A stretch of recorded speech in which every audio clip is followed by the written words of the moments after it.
Assalamualaikum warahmatullahi wabarakatuh. Alhamdulillahirrabbilalamin. Bagaimana kabar anak-anakku semua di rumah? Insya Allah dalam keadaan sehat walafiat. Amin ya robbal alamin. Anak-anakku semua, hari ini kita akan belajar tematik asik bahasa Indonesia bersama Ustadz Muji. Semangat ya belajarnya di rumah.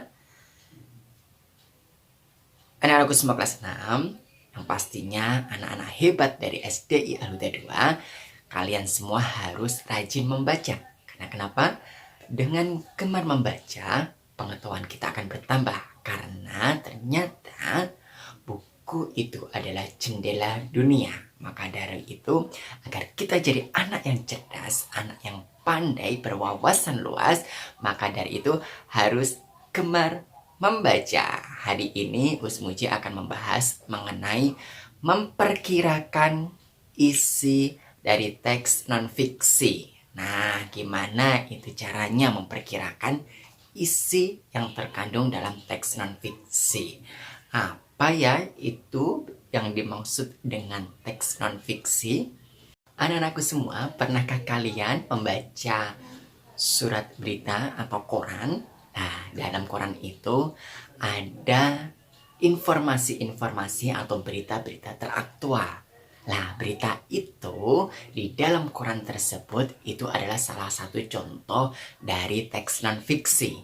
Jadi bisa kita simpulkan bahwasanya teks non-fiksi adalah teks yang dibuat berdasarkan kenyataan yang ada yang benar-benar terjadi dalam kehidupan sehari-hari. Jadi intinya itu sifatnya, isinya ini bersifat fakta, bukan mengada-ngada. Itu adalah teks non-fiksi. Selain koran atau berita yang ada di surat kabar, contoh lain dari teks non-fiksi itu ada karya ilmiah, ada artikel. Nah, di sini ada artikel tuh bermacam-macam, nah, artikel kesehatan, artikel pendidikan, dan lain sebagainya. Selain itu juga ada hasil laporan pengamatan. Kemarin kan kalian sempat melakukan sebuah observasi atau pengamatan terhadap sebuah objek dan kalian menulis hasil laporan tersebut. Nah, hasil laporan tersebut itulah salah satu dari contoh non-fiksi atau teks non-fiksi. Banyak kan? Kita ulangi lagi ya. Contoh dari teks non-fiksi diantaranya ada karya ilmiah, ada hasil laporan pengamatan, ada berita yang ada di surat kabar, dan lain sebagainya. Ada artikel. Artikel ini macam-macam. Ada artikel kesehatan, artikel pendidikan, dan lain sebagainya. Nah, dan lain sebagainya banyak sekali yang notabene berdasarkan kehidupan yang terjadi dalam kehidupan sehari-hari. Itu termasuk contoh dari teks non-fiksi. Anak-anakku semua, kita dapat menentukan isi dari teks non-fiksi, yaitu dengan cara menentukan pokok pikiran dari setiap paragraf yang kita baca. Nah, apa itu pokok pikiran? Pokok pikiran itu adalah ide utama dari setiap paragraf. Jadi, dalam setiap paragraf, dalam teks non-fiksi, itu pasti ada satu pokok pikiran yang dibahas, anak-anakku semua. Nah, di situ kita bisa menentukan isi dari teks non-fiksi yang kita baca dengan cara menentukan pokok pikiran dari setiap paragraf yang kita baca. Sekarang, mari kita belajar menemukan pokok pikiran dari setiap paragraf dari teks non-fiksi. Langkah-langkah menemukan pokok pikiran. Langkah pertama yaitu kita wajib membaca setiap paragraf dengan cermat. Nah, di sini kita dituntut untuk bisa membaca secara intensif. Membaca dengan memahami apa yang sudah kita baca. Itu langkah pertama, membaca dengan cermat keseluruhan paragraf. Langkah kedua dalam menentukan pokok pikiran yaitu adalah kita bisa menandai kalimat awal atau kalimat akhirnya atau bahkan kalimat awal dan kalimat akhir pada paragraf tersebut. Kenapa Ustadz kok harus ditandai kalimat awalnya atau kalimat akhir atau kalimat awal dan akhir? Karena pokok pikiran itu pada umumnya biasanya terdapat pada kalimat utama. Masih ingat kan kemarin kita belajar mengenai letak kalimat utama. Ada deduktif, induktif, dan juga campuran. Nah, maka dari itu kita sediakan itu pensil, ballpoint, ataupun stabilo untuk menandai kalimat awalnya, kalimat akhir, ataupun kalimat awal dan akhir pada paragraf tersebut. Itu langkah kedua anak-anakku semua. Berikutnya yaitu adalah langkah ketiga atau langkah terakhir dari menentukan pokok pikiran dari setiap paragraf. Setelah kita menentukan atau menandai kalimat utamanya, yang tadi kita menandai kalimat di awal atau kalimat akhirnya atau kalimat awal dan akhir itu adalah kalimat utama. Setelah kita menandainya berarti kita langkah ketiga yaitu adalah menentukan pokok pikiran dari kalimat utama tersebut. Nah, caranya gampang anak-anakku semua.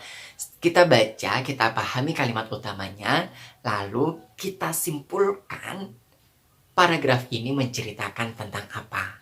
Atau membicarakan topik utamanya mengenai apa. Yang disebut adalah pokok pikirannya. Oke, mudah kan menentukan langkah-langkah dari pokok pikiran di setiap paragraf. Kita akan mencobanya ya nanti. Semangat terus! Anak-anakku semua, sekarang Ustadz Muji akan memberikan contoh cara menentukan pokok pikiran dalam sebuah paragraf. Langkah pertama yang harus kita lakukan yaitu adalah membaca secara menyeluruh, secara intensif ataupun secara cermat dari paragraf tersebut. Mari kita baca terlebih dahulu paragraf yang sudah Ustadz Muji siapkan. Banjir menimbulkan kerugian ekonomi. Banjir mengakibatkan kerusakan rumah dan isi barang dalam rumah, bahkan kehilangan barang-barang berharga lainnya. Selain itu, para korban juga akan sulit untuk bekerja selama banjir terjadi. Nah, setelah kita membaca secara cermat keseluruhan dari paragraf tersebut, langkah berikutnya yaitu adalah fokus pada kalimat pertama ataupun kalimat terakhir ataupun kalimat awal dan kalimat akhirnya, yaitu dengan kata lain kita menentukan kalimat utamanya. Sekarang coba ayo kita tentukan kalimat utamanya ada di mana. Nah, tepat sekali. Kalimat utamanya berada di awal paragraf. Kalimat utama dari paragraf tersebut adalah banjir menimbulkan kerugian ekonomi. Nah, setelah kita menemukan kalimat utama, langkah berikutnya yaitu adalah menandai pokok pikiran atau yang disebut dengan ide utama dari paragraf tersebut. Kita lihat dari kalimat utamanya, banjir menimbulkan kerugian ekonomi. Ide utama dari kalimat tersebut, kata kuncinya yaitu adalah banjir, atau kita bisa menuliskan dampak banjir. Dari kalimat utama tersebut anak-anakku semua, kita dapat menuliskan pokok pikiran adalah dampak banjir. Nah, mudah kan menentukan pokok pikiran dari teks non-fiksi yang telah kita baca? Selamat mencoba. Tunggu. Ternyata kita bisa memperkirakan isi dari teks non-fiksi berdasarkan judul yang kita baca.